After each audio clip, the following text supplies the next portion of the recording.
Right now, we're going to start out with our two first guests, and we have Laurie LaFond. She's been on before, talking about the great events that you have up in the. You're the Friends of the Washington County Important Bird Areas, so important. And then with her, she's brought another guest, and it's Trish Marki is her name, and she's the director of the Wildlife Institute of Eastern New York. We're going to find out what both of them do and why it will be great to go to this Raptor Fest. So, Laurie, what do you got with us today? And what do you got? We brought Oz with us today. He's a snowy owl. He's going to be 3 years old this year. 3 years, okay. Yes, he's a captive bred snowy owl, so he did not come from the wild. Snowy owls. Was he born in captivity? He was born in captivity in Canada, yes. I imported him a few years back. We don't get very many snowy owls that come in for rehabilitation that can't be released, okay. Fortunately. So because he was born in captivity, so he didn't have a mom and dad to tell him how to go hunt? Is that it? That he... Well, they were bred to be used for educational programs. Purposes. Yes, yep. Okay, he's beautiful. Yeah, gorgeous. He's a handsome boy. And Laurie, are we going to be able to see something like this at the Raptor Fest? You're going to be able to see every native raptor species and some that aren't native at the Winter Raptor Fest. We'll have live bird of prey programs. Trish does a terrific program. You're just going to see a couple of the birds she has today. We have free flight raptor demos with master falconers. And we have some new programs. One of the highlights this year is we have a live wolf program coming in. I saw that. Yeah, really, that's really great. Now, is this a wolf that was in captivity, or was this a wolf that was from the wild, was injured, or how did that She come? was born in captivity. They are bred up in Canada for education.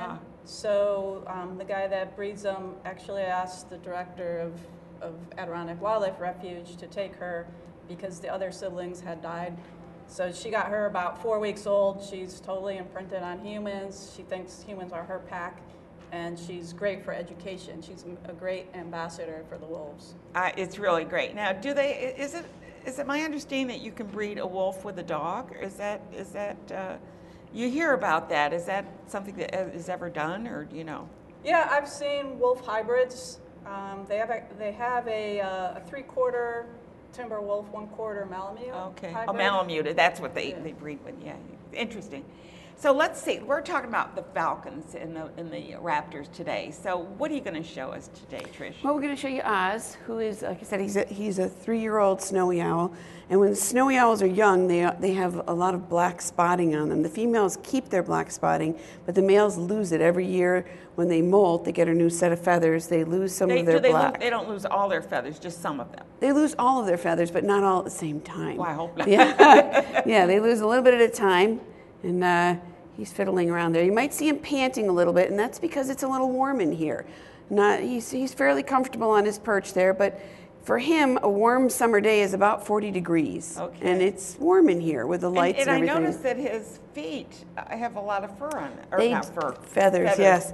Yeah, his feet he's, like I said, on a warm summer day is 40 degrees. So in the Arctic tundra, where they come from, it's quite cold. And how do they stay warm? Because their bones are hollow, or what? Well, that helps them to fly better, but they stay warm with all the feathers. He has a double feather load. If you were to stick your hands in and try to give him a scratch, you'd notice that it's like scratching a husky. You can't quite get down to their skin. So they're well protected. They're well protected, yeah, yes. And the feathers, yes. of course, gives an insulation. Exactly. Yeah, good. Exactly. Now, you also have another owl with you, a barn owl. And this is something we would see in New York State, is that correct? Yeah, well, they're a New York State bird, but they are in decline. They're currently being reclassified by our DEC. Is it an endangered species? I'm not sure if they're going to be threatened or endangered, but I've been doing wildlife rehabilitation for 10 years, and I've never had a barn owl come in. So that tells us a little bit about their population. It's very, very sad, but they have lost a lot of their habitat and whatnot.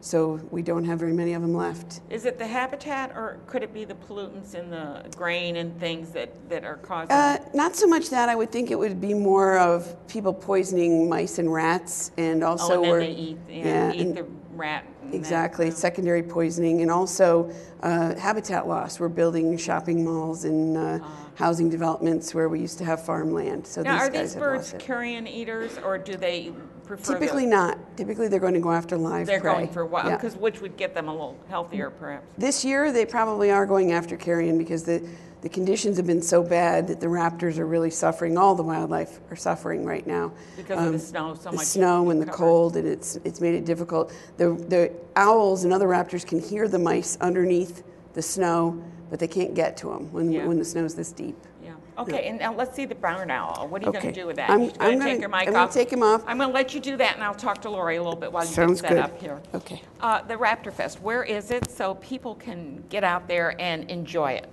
Winter Raptor Fest, we hold it in Fort Edward, right in the heart of the important bird area. It's at the Gallup Ridge Farm. It's on Black House Road in Fort Edward. And this area is critical to the survival of short-eared owls in New York State and almost a dozen other threatened and at-risk grassland bird species. So the barn owls are more actually to the southern part of the state, although they historically were found around here.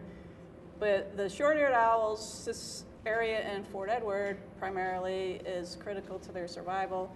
We find them flocking together in the winter. So pretty much every winter. Oh, I thought they were solitary. I didn't realize they Well, flock. in the winter, it's unusual for the short-eared owls to flock together in the winter, and it's pretty awesome. I've seen over 24 at once.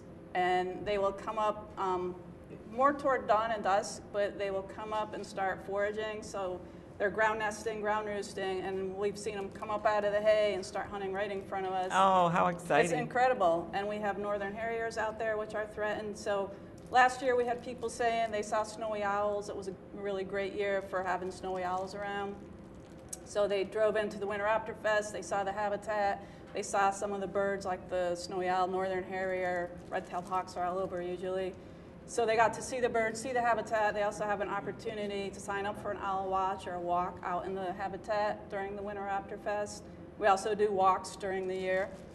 And Winter Raptor Fest is a great educational event, but it's also a fundraiser for our organization. And it's really important what you do to support that. I think that Trish might be ready, so we're going to go ahead and tell us what we're going to be doing. Well, you'll have to grab the mic, I guess, at least to tell us. We're going to see how hungry he is. See if he wants to come on over here for a mouse. Oh my gosh, you got a mouse with you. It's dead. It's okay.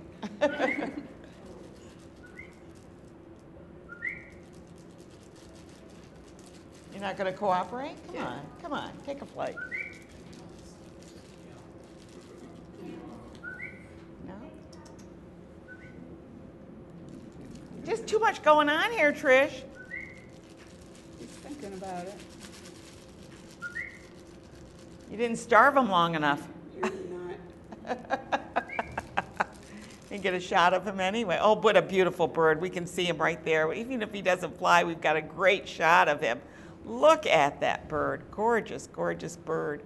And if you want to see more of these wonderful birds, please go to the Winter Raptor Fest up at Fort Edward. Oh, what a great close-up that was, Malcolm. Thank you, or whoever's doing it. I don't know. It's a really great shot. And that is a barn owl. And we would see those in this area, and they will go after mice or any kind of critter that's moving around. Please come over and get my chipmunks. Can I borrow him? I have so many chipmunks. Oh, my gosh. But anyway, check out the Raptor Fest dates.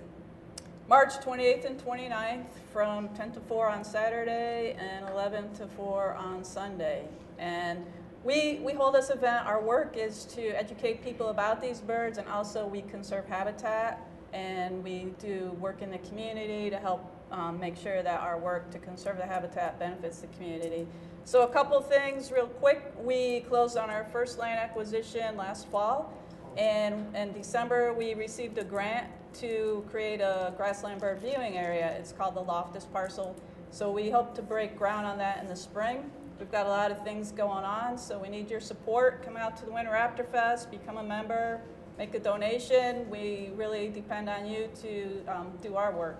Well said. Check it out. You won't be disappointed. I don't know. If we're talking and that owl flies by me, you'll know what happened. But anyway, we're going to take a quick break, and we'll be taking a look at Sawyer Fredericks. And when we